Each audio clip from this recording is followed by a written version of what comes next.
Fala galera, estamos voltando aí, dando continuidade ao nosso módulo de Direito Administrativo e hoje estudando servidores públicos.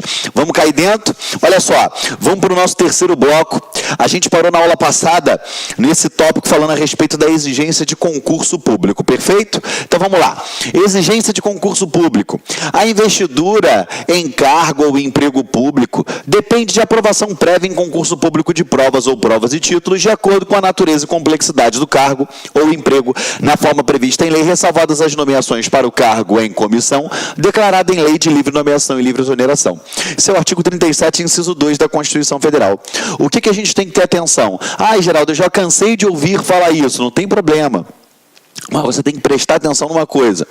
A investidura em cargo ou em emprego público, ela depende de aprovação prévia em concurso público. Esse concurso ele pode ser de provas ou de provas e títulos. Cuidado, que eu já vi questões do CESP, questões da FCC, já vi questões das mais variadas bancas falar a questão que o concurso público ele pode ser de provas ou títulos, ou de provas e títulos. Cuidado, tá bom? De acordo com a natureza e a complexidade do cargo ou emprego na forma prevista em lei, e o resto a gente já bateu direitinho isso daí, tá bom? Vamos lá, deixa eu apagar isso daqui para a gente dar continuidade. Esse dispositivo ele é aplicável à administração direta e indireta, inclusive para o preenchimento de empregos nas empresas públicas e sociedades de economia mista. Pessoas jurídicas de direito privado integrantes da administração indireta. Ao falar em concurso público, a Constituição Federal ela está exigindo o procedimento aberto a todos os interessados, ficando vedado os chamados concursos internos. Então, bota isso na tua cabeça. Uma vez você tendo um concurso público, esse concurso público ele é aberto a todo e qualquer interessado, perfeito? Ficando vedado os concursos internos. Só abertos a quem já pertence ao quadro de pessoal da administração pública. E, além disso, deve-se propiciar o quê? Igual oportunidade de acesso aos cargos e empregos públicos a todos os que atendam os requisitos estabelecidos na forma geral e abstrata em lei. O que acontece? A partir do momento, você pode criar exigências no concurso público? Pode, por exemplo, para oficial de justiça tem que ser bacharel em direito, para ser delegado tem que ser bacharel em direito. Enfim, eu posso ter algumas exigências? Posso, só que o que acontece? Essa exigência ela tem que ter a ver com a natureza do cargo, perfeito? E lembrando que o concurso público ele tem que ser aberto a todos os interessados. Esse é um procedimento aberto. Até aqui estamos juntos? Perfeito? Sim ou não? Outra coisa, quando a gente fala que esse dispositivo ele é aplicado a toda a administração pública direta e indireta, faço questão de renovar esse entendimento com você, para que você não esqueça, entendeu? Eu tenho aqui, ó,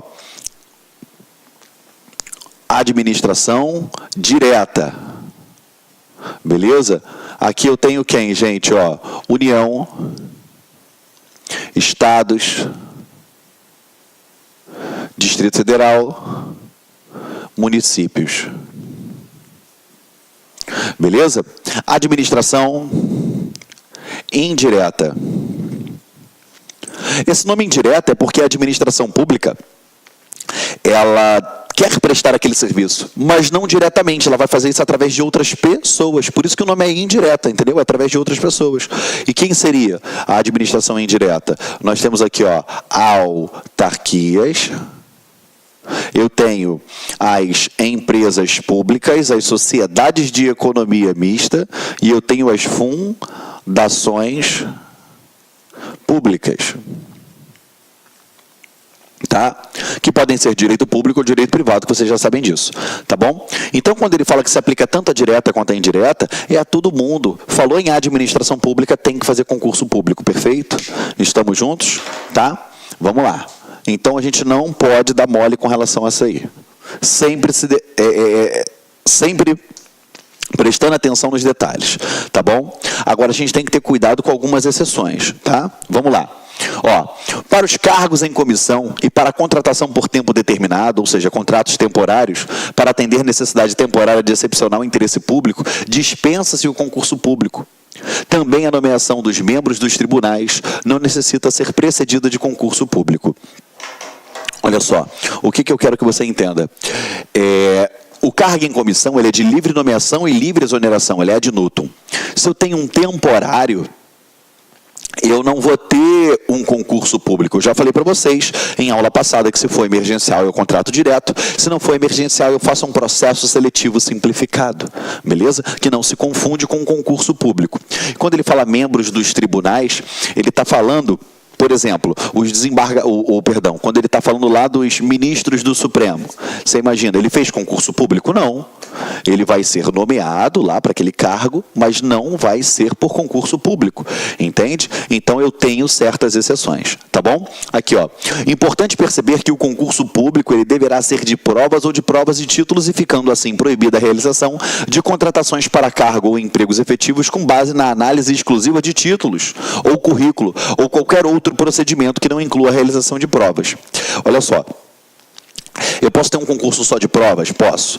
Eu posso ter um de provas e títulos. Eu não posso ter um só de títulos, porque senão você analisa de forma subjetiva aquele candidato. Perfeito? É óbvio, né? A gente sabe que nem sempre aquele que passou no concurso público é o mais apto a desenvolver aquela função, é o mais predisposto a desenvolver tal atividade, entende? Porém, esse é o mecanismo que até hoje tem se tornado mais isonômico para poder você fazer a escolha de um servidor. Porque para e pensa, você aí de casa que está querendo ser servidor público e não tem parente nenhum na administração pública, você acha que você iria conseguir trabalhar na administração pública? É óbvio que não. A gente conhece o país que a gente vive. É lógico que iria ter a preferência para os que estão lá já dentro da administração pública. Então, para evitar isso, concurso público. Todo mundo disputa de igual para igual e a gente vai ver quem vai se sair melhor naquela prova. Tá? Embora nem sempre a prova venha medir quem vai ser melhor naquele cargo. Tá bom? Olha só.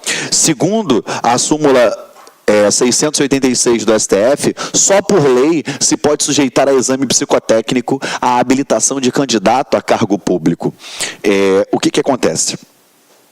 A gente percebe que em alguns concursos públicos, né, é exigido esse exame psicotécnico.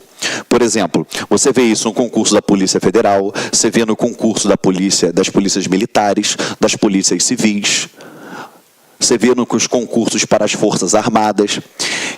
O candidato, ele é submetido a um exame psicotécnico justamente para saber que não importa, por exemplo, um agente da Polícia Federal, um delegado federal, não importa que ele seja o mais intelectual, não importa que ele seja o mais perfeito atleticamente, porque a prova da Polícia Federal, ela exige uma performance física muito grande do seu candidato.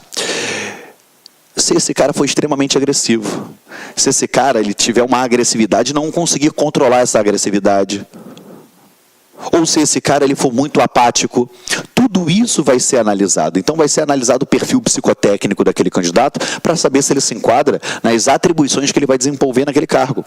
Eu tive um aluno meu que ele era policial militar de um determinado estado, ele fez a prova para oficial, passou em tudo e ficou reprovado no psicotécnico. E ele falou para mim: Geraldo, como eu posso ficar reprovado em um psicotécnico se eu já sou policial militar na mesma casa? Aí beleza, vamos fazer o recurso. E aí depois veio a resposta, dizendo o seguinte: olha só, ele é habilitado para ser praça, mas para ser oficial, o exame psicotécnico diz que ele não condiz com o oficialato. Foi o que o exame disse. Independente se estava certo ou se não estava certo, você entendeu o porquê do exame? Beleza? E a súmula 686, ela diz que só pode se sujeitar o exame psicotécnico à habilitação de candidato no cargo público se eu tiver o quê? Se a lei, só por lei. Se eu já tiver lei determinando isso. Tá? No caso de constatar a ocorrência de irregularidade na realização de um concurso ou em qualquer de suas fases, a administração ela deve se valer do seu poder de autotutela e invalidar o concurso público. Nesse caso, a hipótese de anulação, quando se constata alguma ilegalidade insanável em alguma etapa do certame. Olha só. algumas coisas, né? Primeiro, o princípio da autotutela aqui. O que é autotutela? O nome já diz, ó, autotutela. Ela está se tutelando. É quando a administração, ela se controla. Ela se tutela. Então, a administração pública, uma vez evidenciado um erro, em alguma das fases daquele certame, ela vai se utilizar do poder de autotutela, ou seja, ela deve fazer a utilização desse poder de autotutela e anular aquele vício, beleza? Quando não for sanável, né, gente? Lembrando, né? Só lembrando a vocês que a gente estudou atos administrativos. Vício insanável é quando o ato é nulo, não tem como, eu tenho que anular. Vício sanável, dá para consertar aquele ato, tá? Então, se tiver alguma irregularidade, a administração ela vai lá e anula aquilo ali, perfeito? Salvo se não der para consertar, tá bom? Por exemplo, foi fazer, igual eu já vi, foi fazer uma prova física, um exame físico e a pista de corrida estava em péssimas condições, muita gente ficou reprovado. Beleza, a administração anula aquela parte e ela faz novamente aquele exame físico. Vamos lá, outro exemplo, real agora. Delegado de Pernambuco teve uma suspeita de irregularidades no psicotécnico, não tem problema, anularam aquela etapa do concurso e convocaram todos os candidatos a fazerem o exame psicotécnico novamente. Perfeito? Vamos lá. Nos termos do artigo 37, inciso 2 da Constituição, o prazo de validade do concurso público será de até 2 anos, prorrogável uma vez por igual período. A prorrogação, ela fica a critério da administração, inexistindo para os candidatos aprovados o direito subjetivo à prorrogação. Beleza? Olha só. Então, como funciona isso daqui? A partir do momento, deixa eu só fazer o seguinte, eu falo aqui o finalzinho e aí eu falo e depois eu boto no quadro para vocês. Olha só. Esse prazo ele é contado da homologação do concurso, que é o ato administrativo mediante o qual a autoridade competente certifica que o procedimento do concurso foi válido e regularmente concluído. Isso aqui você tem que ter atenção, porque muita gente que está aprovada em concurso público, que está procurando ali, né, que está ali naquela de entra, não entra, né, que não ficou dentro do número de vagas, mas está pertinho de ser chamado, a galera conta muito o prazo do concurso pela data da prova. Isso é errado, gente. Pela data da publicação do edital, também não é. É a data da homologação. A partir do momento que analisou que o concurso, todo o certame, ele foi correto, uma vez homologado, show de bola. Aí sim eu começo a contar o prazo de validade do concurso público. Perfeito? Estamos juntos? Olha só. A orientação atual do STF é que a aprovação em concurso público, dentro do número de vagas fixado no edital, ele cria para o candidato o direito adquirido à nomeação e não a mera expectativa de direito, obedecida evidentemente à ordem de classificação. Entretanto, a administração ela tem o direito de efetuar o parceladamente as nomeações dentro do prazo de validade do concurso. Isso é uma outra coisa que a gente vê os candidatos brigando, batendo cabeça. Galera, tem quantas vagas o concurso? 100 vagas. Beleza, homologou. Ela é obrigada a chamar os 100 no dia seguinte? Não. Ela é obrigada a chamar os 100, mas dentro do prazo de validade. Se ela esperar, se o prazo de validade é de 2 anos, chegou no segundo ano, ela prorrogou e não chamou ninguém, e só foi chamar no final dos 4, beleza, está dentro da lei. Não tem o que fazer. Entendeu? Infelizmente assim funciona, tá bom?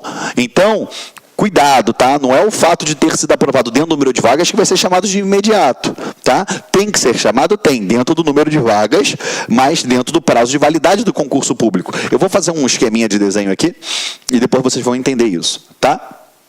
Perfeito? Olha só, continuando aqui com vocês. O STJ ele foi mais longe ainda e disse que se o edital não fixar número de vagas, ou seja, se o concurso for apenas para cadastro de reserva, o primeiro colocado no concurso tem direito à nomeação, pois se presume que há uma vaga disponível. Perfeito? Estamos juntos? E o STJ ainda diz o seguinte: o candidato aprovado fora das vagas previstas originariamente no edital, mas classificado até o limite das vagas surgidas durante o prazo de validade do concurso, possui direito líquido e certo à nomeação se o edital dispuser que serão providas, além das vagas oferecidas, outras que vierem a existir na sua validade. Tá? Vamos lá, eu vou fazer o seguinte, eu vou falar tudo de uma vez só. Entendeu? Vou fazer um mapinha e falo tudo de uma vez só. O STJ recentemente julgou no sentido de que, ainda que sejam criados novos cargos durante a validade do concurso, a administração pública não poderá ser compelida a nomear o candidato aprovado no número de vagas oferecidas no edital de abertura do certame, na hipótese em que inexista dotação orçamentária específica. Então, vamos lá. Vamos por parte. Olha só. Aqui eu tive um concurso público, tá? Abriram 100 vagas.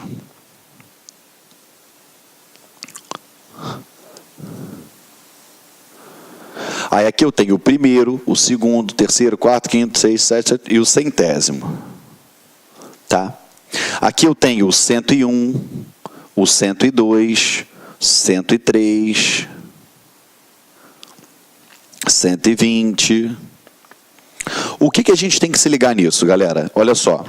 Primeira coisa. Vamos lá.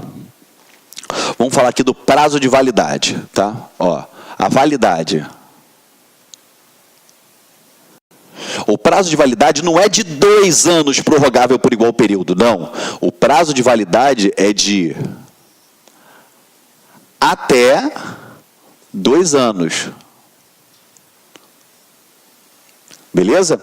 Então, o concurso pode ter 30 dias, ele pode ter 6 meses, 3 meses, enfim. O prazo de validade é até 2 anos. Olá, meus amigos, minhas amigas. E aí, gostou da aula do professor? Professor top de linha, não é isso? Quer continuar assistindo essa videoaula? Quer fazer o nosso curso aí super competitivo para o Sistema Cresci 2017? Então, convido vocês a acessar o nosso site, lá concurso.com.br. Lá nós temos um curso específico focado para esse concurso, que custa apenas 10 parcelinhas aí de R$20. Você vai ter esse curso aí à sua disposição durante 60 dias. Você poderá assistir quantas vezes quiser e na hora que desejar. Tudo bem, meus amigos? Então, espero vocês aqui no Lá Concurso. Ah, já esquecendo, você quer esse material de apoio do professor? Então, clique aqui embaixo. Tem um link, você pode fazer o download gratuitamente dessa videoaula do material de apoio do professor. Espero vocês. Tchau. Clique lá.